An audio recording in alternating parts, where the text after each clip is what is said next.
50 साल बनाम 8 साल। केंद्रीय गृह मंत्री अमित शाह 2 दिनों के अरुणाचल प्रदेश के दौरे पर हैं।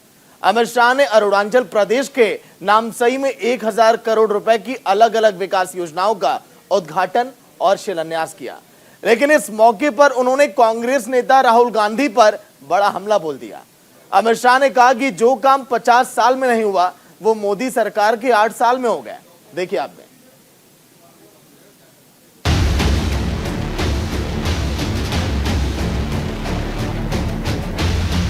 केंद्रीय गृह मंत्री अमित शाह अरुणाचल प्रदेश आए तो थे विकास परियोजनाओं का शिलान्यास करने, लेकिन कांग्रेस पार्टी और राहुल गांधी पर हमले करने से नहीं चूके।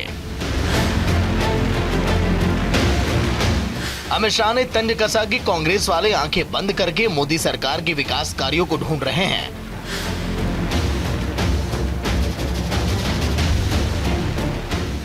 वहीं उन्होंने राहुल गांधी को लेकर कहा कि उन्हें इटालियन चश्मा उतारकर भारतीय चश्मा पहन लेना चाहिए। भारतीय चश्मा पहनने से ही पता चलेगा कि पिछले 8 सालों में देश में क्या क्या हुआ। कई बार हमारे कांग्रेसी मित्र बोलते हैं 8 साल हो गए मोदी जी क्या किया। भाई अरुणाचल वालों, मुझे एक बात बताओ, जो आंख बंद कर कर जागता हो इसको विकास दिखाई पड़ता है क्या? जरा जोर से बोलिए, आप आंख बंद कर दोगे तो कुछ दिखाई पड़ेगा?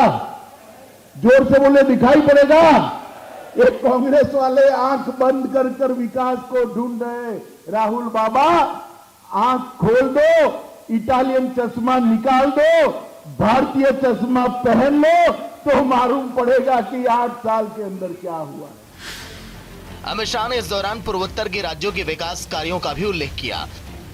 उन्होंने कहा कि 8 सालों में पर्यटन को बढ़ाने के लिए, यहाँ की लॉ एंड ऑर्डर को ठीक करने के लिए, इंफ्रास्ट्रक्चर बढ़ाने के लिए और विकास को गति देने के लिए पेमा खांडू और नरेंद्र मोदी की डबल इंजन की सरकार ने 8 साल में वो काम किया है जो 50 साल में नहीं हुआ।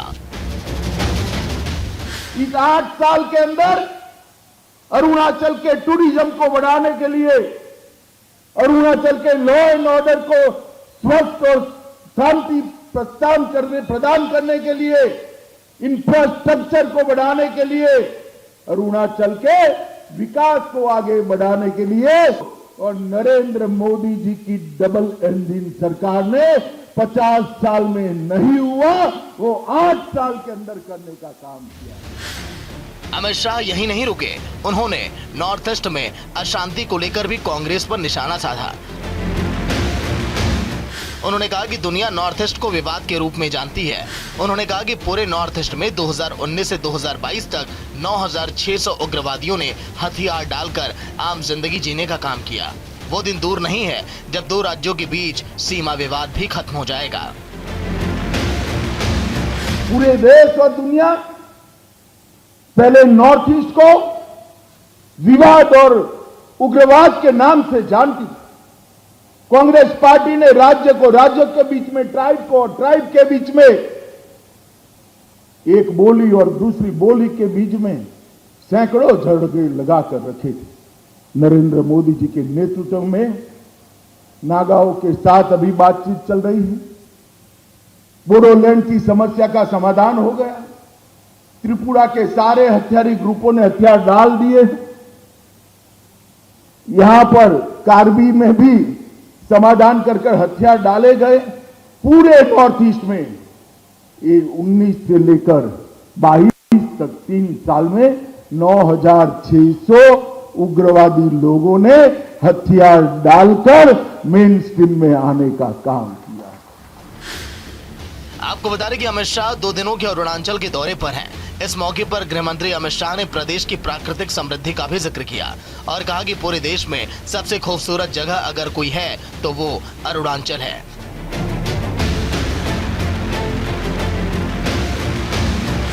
अमित शाह ने कहा कि राज्य में 2 बड़ी प्रोफेशनल यूनिवर्सिटी का समझौता हुआ है जो रक्षा क्षेत्र से जुड़ा है। उन्होंने कहा कि अरुणाचल में 786 करोड़ की लागत से विकास के काम या तो पूरे हो रहे हैं या शुरू हो रहे हैं। सरकार के प्रयास से पूर्वोत्तर के राज्य विकास की मुख्य धारा से जुड़ पाएंगे। Bureau report, news India.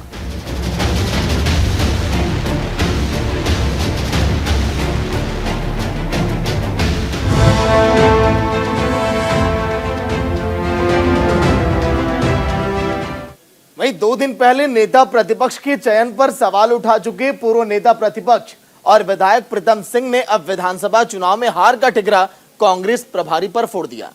उन्होंने आरोप लगाया कि कांग्रेस में जो सर्वे हुआ था उसके अनुरूप टिकट का वितरण नहीं हुआ। प्रदेश प्रभारी ने सर्वे के वितरित टिकट आवंटित कर दिए, जिससे कांग्रेस को उत्तराखंड में हार का सामना करना पड़ा।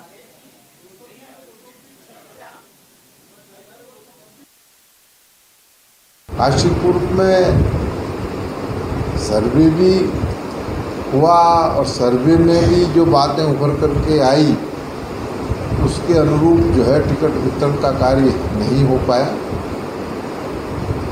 और प्रदेश प्रभारी जी द्वारा जो है यहाँ काशीपुर में ऐन वक्त पर जो है तो जो सर्वे है उस सर्वे के इतर जो है टिकट आवंटित किया गया, जिसकी परिणति होगी कि हम काशीपुर। वहीं यूपी के बांदा में इन दिनों अतिक्रमण को लेकर प्रशासन का बुलडोजर लगातार जारी है। अतिक्रमण के चलते लोगों को आने जाने में दिक्कतें भी हो रही हैं, आए दिन दुर्घटनाएं भी होती हैं।